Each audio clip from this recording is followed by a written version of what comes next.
Thank you. Hey everybody, thank you for attending my talk. I'm excited to show you how I ported a super cool operating system to a new retro computing platform. So we all have our first computer, and here's mine, the Tandy Color Computer 2, also known as a Coco 2. It was sold in Radio Shack stores during the mid-1980s, came with the basic programming language, touted a Motorola 6809 microprocessor. When adding a floppy disk system, you could run an elegant operating system called OS-9. OS-9 started life on the 6809 as an industrial-grade real-time operating system with preemptive multitasking and multi-user features. It was a creation of several students attending Drake University in Des Moines, Iowa, the late 1970s. They formed Microware Systems Corporation and started licensing the operating system to companies. One of those companies was Tandy Corporation, not far from here in Fort Worth. They owned Radio Shack stores throughout the country, and in 1983 they tapped Microware to port OS-9 Level 1 to the 64K color computer you see there. The software sold as a shrink-wrap box with floppy disks and manuals in Radio Shack stores, along with programming languages like Basic 09 and C and Pascal. In 1986, Tandy released the Color Computer 3 with advanced graphics and 128K of RAM. Because of the larger RAM size, Tandy licensed the OS-9 Level 2 from Microware. Level 2 allows the 6809, along with dynamic address translation hardware in the Coco 3, to utilize memory sizes greater than the processor's 64K limit.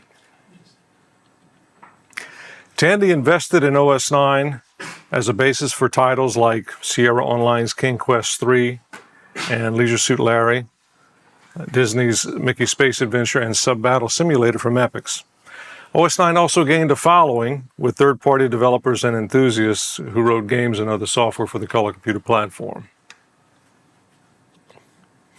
Despite the Color Computer 3's cancellation in 1990, marking the end of the line for that platform, OS-9's momentum continued.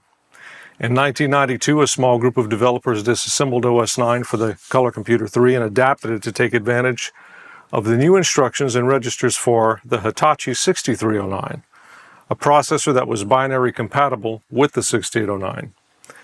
This effort became known as Nitrous 9, and in 2000, further disassembly and source annotation work led to the open source project that is still going on today. The Coco community is still active, but the machine itself has been relegated to the category of a retro computer. Today, we are awash in new hardware capabilities that can transport us back to the heyday of the 1980s. Processors like the 6502 are making a comeback, and this is partly driven by nostalgia and also by a desire to achieve what we wish we could have done back then. Innovative designs that combine modern hardware with technologies from the past are not only fun to play with, but give us new insights and problems to solve. The Foenix retro computing platform that you see here is an example of this innovation. In late 2022, I learned of the F256 line of computers. These are all-in-one 6502-based systems designed by Stephanie Allaire. What really piqued my interest was the ability to replace the 6502 with the 6809. I purchased the Junior on the right in January of 2023 along with the FNX 6809. The FNX 6809 is an upgrade to the Foenix platform that fits in an FPGA on a 40-pin dual inline package that you see here. It faithfully reproduces the architecture of the 6809, but is actually pin compatible with the 6502. And it's meant to be in the 6502 socket on the F256. Next, I want to talk a little bit about the architecture of the 09 and the F256. The 6809 is a successor to the Motorola 6800 and improves upon the design by adding two 8-bit accumulators, 3 index registers, and a rich set of instructions that do things like hardware multiply and allow you to execute position-independent code. The processor has a 16-bit address space, so it can see an entire 64K of memory at one time. At the very top of that 64K are 8 vectors. Each vector holds a 16-bit address. There are vectors for hardware and software interrupts, as well as reset. When the 6809 powers up, it fetches the 16-bit address at the reset vector, places that address in the program counter, then starts executing instructions there. Every 6809 base computer has its own method of decoding address for memory-mapped input and output.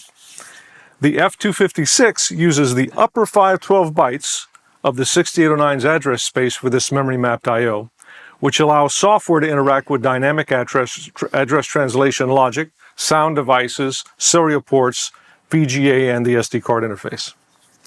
Just below those 512 bytes is a 256-byte page of memory that the F256 reserves for constant RAM.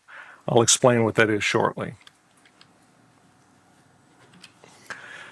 To get around the 6809's 64K address limitation, the F256 employs dynamic address translation. Each of the cells in the rectangles you see in beige represent 8K blocks of RAM, flash, and cartridge. The F256's dynamic address translation logic allows any combination of these 8K blocks to be mapped into any of the 8K slots in the 64K address space that the 6809 sees on the right in blue. In this example, flash blocks 7C through 7F hex are mapped into the upper 32K of the 64K address space, while RAM blocks 0 through 3 are mapped into the lower 32K. Note that the upper 768 bytes of address space reserved for memory-mapped I/O and constant RAM remain in place regardless of which block is mapped into that slot. It superimposes itself over that block.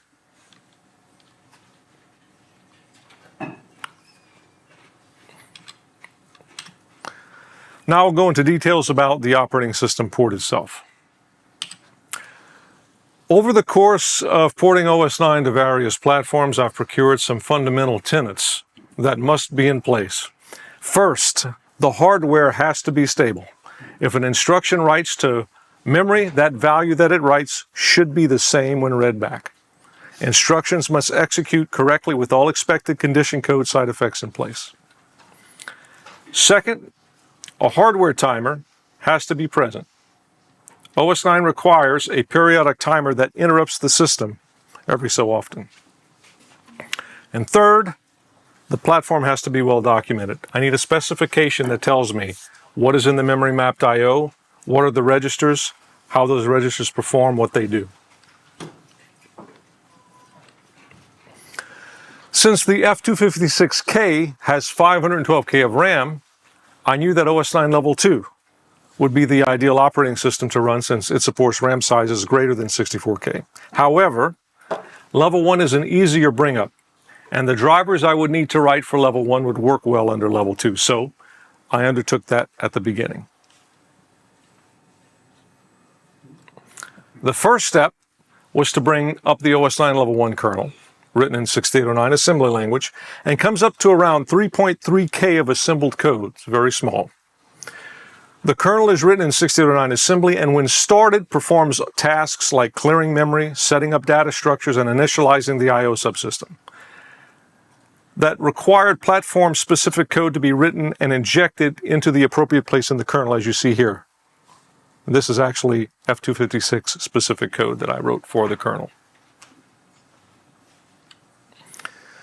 Bringing up an operating system involves iterating over successive builds of the kernel to firm up the port and verify correct behavior. Because the F256 can boot RAM or flash, it can boot either, I use the RAM mode early in the port, along with Python-based tools to blast kernel code into the RAM over its USB port.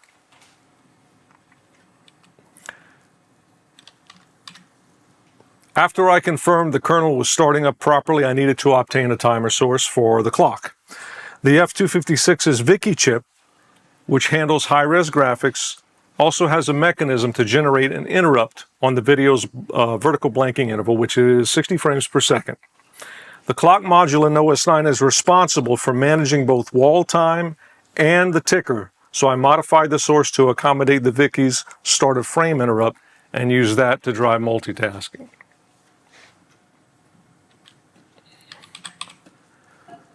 One method I use during my port is inserting breadcrumbs. These instruction patterns are critical when bringing up an operating system and give me confidence that the kernel is executing code to a correct place. Breadcrumbs can poke a unique value to a memory address that you can inspect later, or you could even play a sound, but you need something to give you an indication that the kernel is progressing as it's executing. Once I verified a breadcrumb for a specific load, I would go back into the source, move it down further in the execution path, change the load value, then reassemble and inject the new binary into the system. This was an iterative process that I went through over and over until I verified the kernel completed startup. One issue that came up early in the port was a timing-related bug regarding the instructions that performed writes using the direct addressing mode in the 6809. The instruction on the left increments an 8-bit value at address 0. It's a single instruction that fetches the value as it should, increments it, and saves it back. But the problem was it wasn't incrementing the value inside the address. And I was getting strange side effects when I was bringing up the kernel. I confirmed my suspicions by writing the code on the right, which explicitly loads the value in the A accumulator, increments it, then stores it back to address 0. That code did work. Stephanie found a timing issue and provided an update to the FPGA, and the issue was fixed.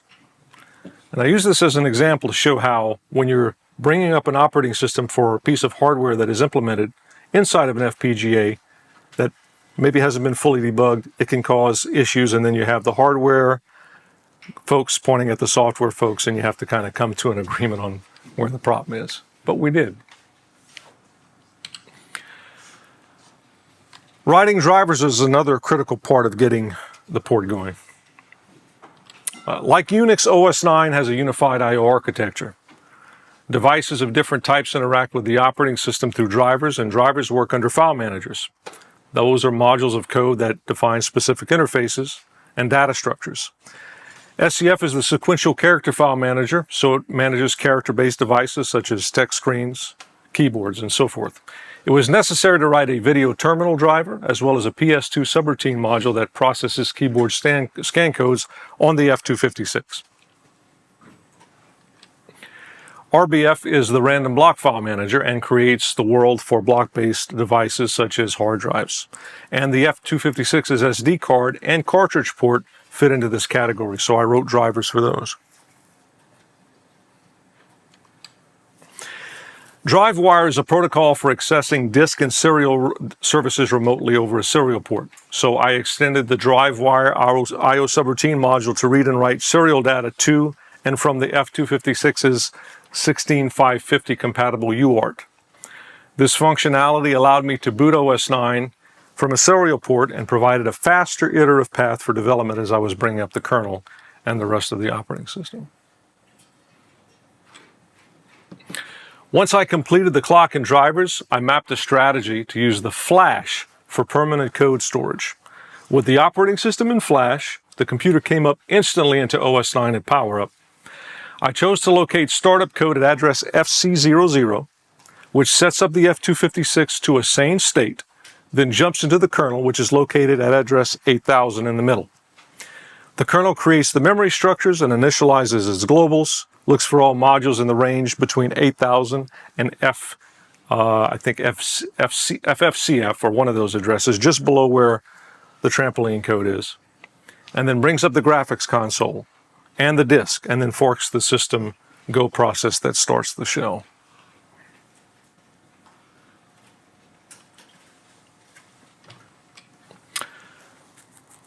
So flashing OS-9 level 1 and successfully bringing it up was an achievement, but it's not a desirable user experience on a system that has external storage. Ideally, you want to boot into OS-9 from a disk device. This requires a piece of software called a booter, which is, I consider, pre-intelligence. It's code that comes up when the computer powers up and gets everything set up and running. It's helpful to think of a booter like a BIOS on a PC.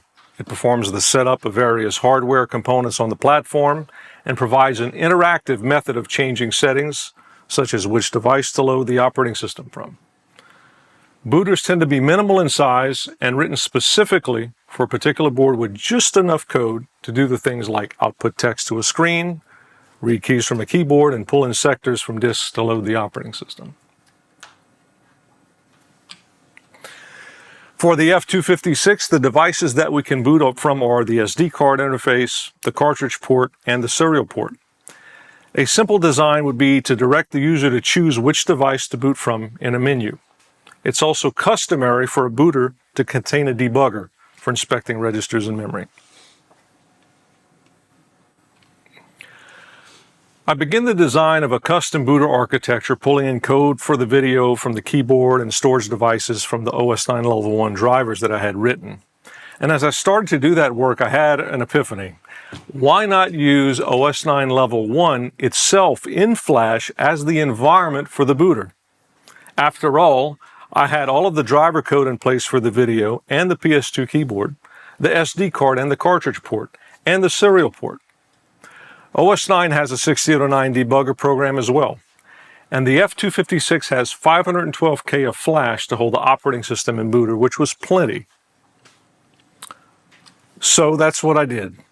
I wrote FU, the Foenix Executive Utility, a user state application that runs under OS-9 Level 1 and provides a menu-based interface for accessing pre-operating system features.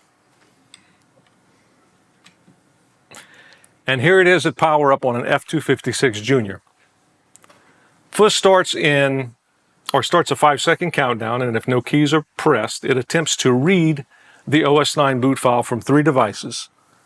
C0, which is the cartridge, then S0, which is the SD card device, and then X0, which is the drive wire device. If none of those devices are available, as in the case here, FU presents a menu system that you interact with. Typing D causes the debugger to appear. This is an OS-9 process that provides commands to do things like inspecting 6809 registers, dumping memory, and executing code. Here I use the colon command to show the register file and the M command to display memory starting at address 100 hex.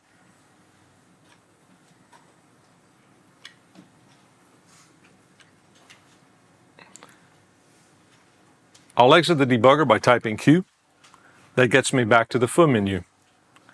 Since OS-9 is actually under the hood here, I can bring up a shell by typing S.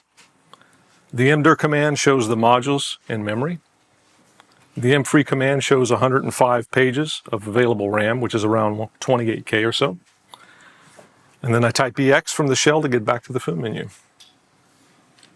You would not know that you were running OS-9 when you powered up the F256 this way, but that's what's actually running, level 1. With the OS-9 level 1 port complete, I turn to level 2. The kernel for level 2 is in a different part of the Nitrous 9 source tree and requires more diligence to bring up due to the intricacies of dynamic address translation.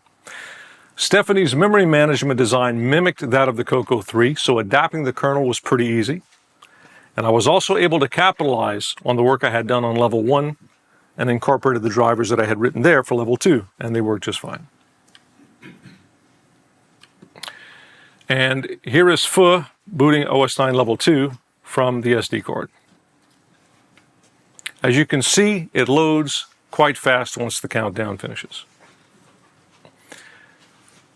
The module directory contains similarly named modules that were in level 1, with additional commands that were loaded in the startup script. The mfree command shows 432K available, which is about what you would expect on a 512K system.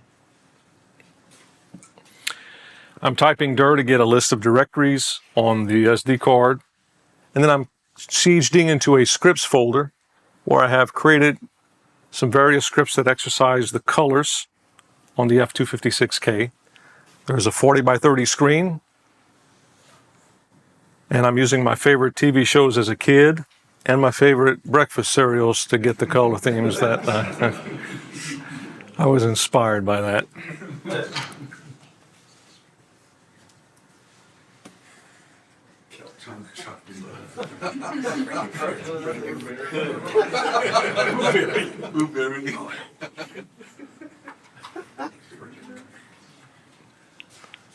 And we can't forget Mr. Green Jeans.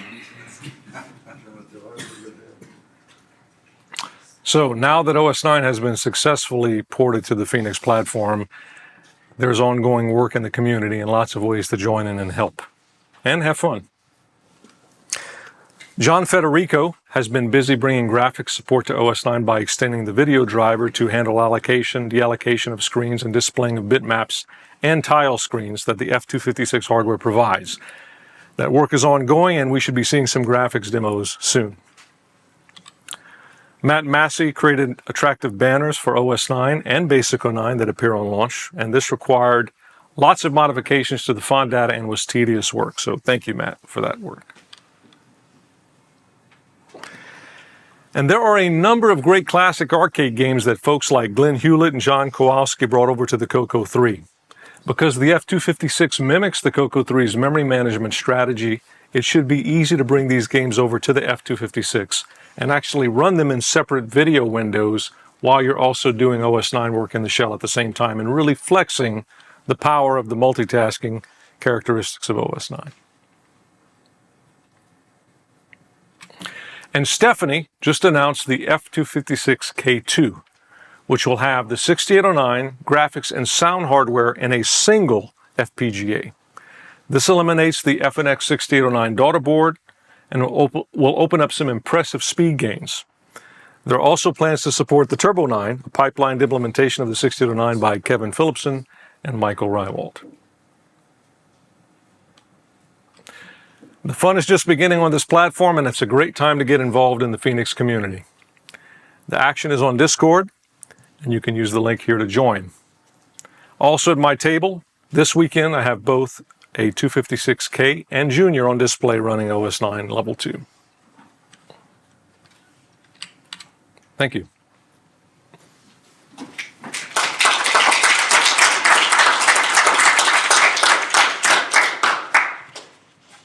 I have time for some questions if anyone has questions. Yes, sir. I just wanted to point out, I was chuckling, the irony of having a pin compatible to the 6502, 6809, when the 6501, which was pin compatible with the 6800, had to be discontinued and replaced with the 6502 because of a lawsuit. You're getting recursive on me. Yeah. That is interesting. I didn't know that. Thank you for that. Yes, sir. On the drivers, you mentioned that you could run the OS-9 drivers on OS-9 Level 2, yeah. Level 2. Mm-hmm. Are there any additional capabilities on drivers in Level 2 that can be taken advantage now that you've ported the drivers over? Can you? No, not really. When you get to the driver level in the OS-9 I/O subsystem, there really is no marked difference between Level 1 and Level 2. Now, the file managers, SCF, RBF, and those, there are some slight differences between them. And in the source code for those, there are conditionals for if this is Level 2, do this code versus that because of the way that memory management is handled. But for the drivers themselves, no. Memory mapping, is that happening at the hardware layer, or is that happening software?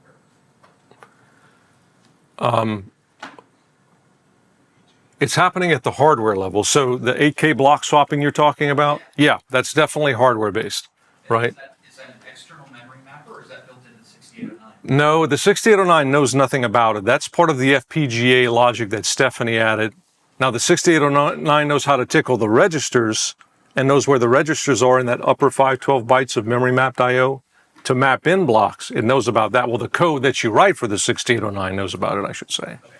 But the 6809 cannot see beyond between 0 and FFFF. So there used to be for the 6829 MMU for the That's correct, yes. which basically provides Yep. the level 2 support for it. That is correct. And in Japan, there are a couple of companies create the OS-9 level 2 boxes. One is Hitachi, so-called S1, and then also other one is called Fujitsu FM11. Both of them has their own implementation of the MMU.